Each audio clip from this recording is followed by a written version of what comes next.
Who is the dark-haired one? Do you really think anyone will come? Ellen asked nervously, turning to Aunt Mary in the bedroom. Your father doesn't think so. Of course not. They're always threatening stuff. They just like to scare people. Aunt Mary took her nightgown from the hook in the closet. Anyway, if they did, it would give me a chance to practice acting. I like just be like Liz. I wish I were taller though. Ella looked on tiptoe, trying to make herself tall. She laughed at herself, and her voice was more relaxed. You were great at the Dark Queen in the school play last year. You should be an actress when you grow up. My father wants me to be a teacher. He wants everyone to be a teacher, like him. But maybe I could convince him that I should go to acting school. Ella stood to tiptoe again, and made an imperious gesture with her arm. I am the Dark Queen, she intoned dramatically. I have come to command the night. You should try saying, I'm Lizzie Johnson, Aunt Mary said, grinning. If you told the Nazis that you're the Dark Queen, they'll haul you off to the mental institution. Ellen dropped her actress pose and sat down, with her legs curled under her on the bed. They won't really come here, do you think? She asked. Mary shook her head. Not in a million years. She picked up her hairbrush. The girls found themselves whispering as they got ready for bed. There is no need, really, to whisper. They were, after all, supposed to be normal sisters, and Papa had said them they could giggle and talk. The bedroom was closed. But the night did seem, however, different from the normal light. So they whispered. How did your sister die, Aunt Mary? Ellen said suddenly. I remember when it happened, and I remember the funeral. It was the only time I have ever been to a Lutheran church. But I never knew what happened. I don't know exactly, Aunt Mary confessed. She and Peter were out somewhere together, and then there was a telephone call that there had been an accident. Mama and Papa rushed to the hospital. Remember, your mother came and stayed with me and Christy? Christy was already asleep, and she had slept right through the whole thing. And she was so little. But I stayed up, and I was with your mother in the living room when my parents came home the middle of the night. That's when they told me Lizzie had died. I remember it was raining. Ellen said sadly. It was still raining the next morning when Mama told me. Mama was crying, and the rain made it seem like the whole world was crying. Aunt Mary finished brushing her long hair and handed her hairbrush to her best friend. Ellen undid her braids, lifted her dark hair away from the thin gold chain she wore around her neck, the chain that held the Star of David, and began to brush her thick curls. I think it was partly because of the rain. They said she'd been hit by a car. I said the streets were slippery, and it was getting dark. Maybe the driver couldn't see. Aunt Mary said, remembering, Papa looked so angry. He made one hand into a fist, and he kept pounding on the other hand. I remember the noise it did.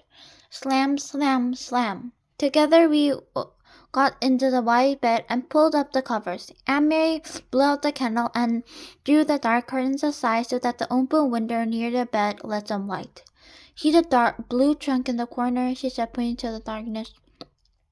Lots of Liz's things are there, even her wedding dress. Mama and Papa had never looked at those things, not since the day they packed them away. Ellen sighed. She would have looked so beautiful in her wedding dress. She had such a pretty smile. I used to pretend she was my sister, too. You would have liked that. She loved you, Aunt Mary said. The worst thing in the world, to die so young. I wouldn't want the Germans to take my family away. It makes us live somewhere else. But still, it wouldn't be as bad as being dead. Aunt Mary leaned over and hugged her. That they won't take you away. Not your parents either. Papa promised they were safe, and he always keeps his promises. And if you're safe, here is us. For a while they continued to murmur in the darkness, but the murmurs were interrupted by yawns. Then Ellen's voice stopped. She turned over, and in a minute her breathing was soft and slow.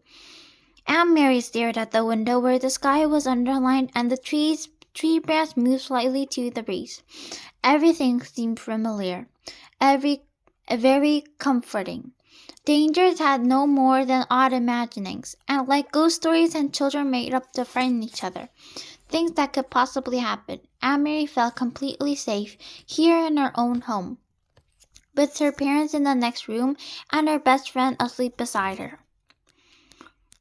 She yawned contentedly and closed her eyes.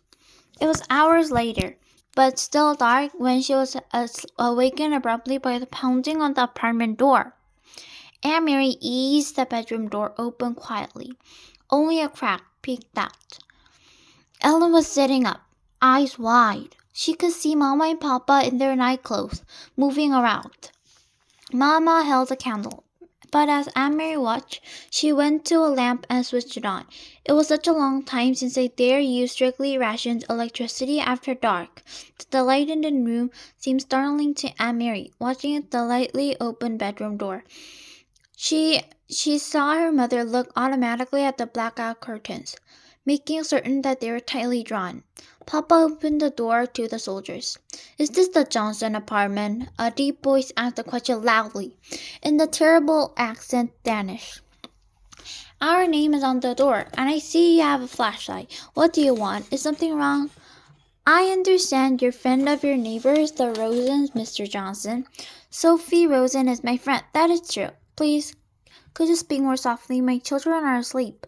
Then why will be so kind to tell us where the Rosens are?" He made no effort to lower his voice. "I assume they're at home, sleeping. It is 4 in the morning after all." Aunt Mary heard the soldiers stalk across the living room toward the kitchen. From her hiding place in the narrow, silver, open doorway, she could see the heavy uniform out, a holstered pistol at his waist. Another German voice said, "The Rosens' apartment is empty. We are wondering if they might have visited the good friends Johnsons." "Well," Papa, moving slightly so that he was standing in front of Aunt Mary's bedroom door, and she could see nothing except the dark blur of his back. "As you see, you're mistaken. There's no one but my family. We will not object if you go around. It seems we have no choice. Please don't wake my children," Mama requested again. There is no need to frighten my little ones." The heavy booted feet moved across the door and again into another bedroom. The closet door opened and closed in the bang. "Ellen," she whispered urgently, "take the necklace off." Ellen's hand flew to her neck. Desperately, she began to unlock the tiny clasp. Outside the bedroom door, harsh voices and heavy footsteps continued. "I can't get it open," Ellen said frantically. "I never take it off. I can't remember how to open it." Aunt Mary heard a voice outside the door. "What is it here?" "Shh," my mother replied. "My daughter's bedroom. They are sound asleep." "Hold still," Aunt Mary commanded. "This will hurt." She grabbed the little gold chain, linked it all strength, and broke it. As the door opened and light flooded the bedroom, she crumpled in her hand and closed her fingers tight. Terrified, both girls looked at the 3 Nazi officers who entered the room. One of the men aimed a flashlight around the bedroom. He went to the closet and looked inside, and with a sweep of his gloved hand, he pushed to the floor several clothes and bathrobes that hang on the pegs on the wall. There's nothing inside the room except the chest of drawers, blue decorated trunk in the corner, and head of Christy Starls piled on the small rocking chair. The flashlight beam touched each thing in turn. Angry, the officers turned toward the bed. "Get up! Come out of here!" Trembling, the 2 girls rose from the bed and followed him, brushing past 2 remaining officers in the doorway into the living room. Aunt Mary looked around. These 3 uniformed men were different from the ones on the street corners. The 3 soldiers were often young, sometimes ill at ease, and Aunt Mary remembered how the giraffe for a moment let his hard pose slip and smiled at Christy. But the men were older, and their faces were set in anger. Her parents were standing beside each other, their faces tense, but Christy was nowhere in sight. Thank goodness Christy slept through almost everything. If they had woken her, she'd be wailing, or worse, she would be angry and her fist would fly. "Your names?" "Aunt Mary Johnson, and this is my sister." "Quiet, let her speak for herself. Your name?" Liz Johnson." The officer stared at them grimly. "Now, you have seen that we're not hiding anything. May my children go back to bed?" The officer ignored her. Suddenly he grabbed a handful of Ellen's hair. Ellen whisked. "You have a blonde child sleeping in another room, and you have this blonde daughter.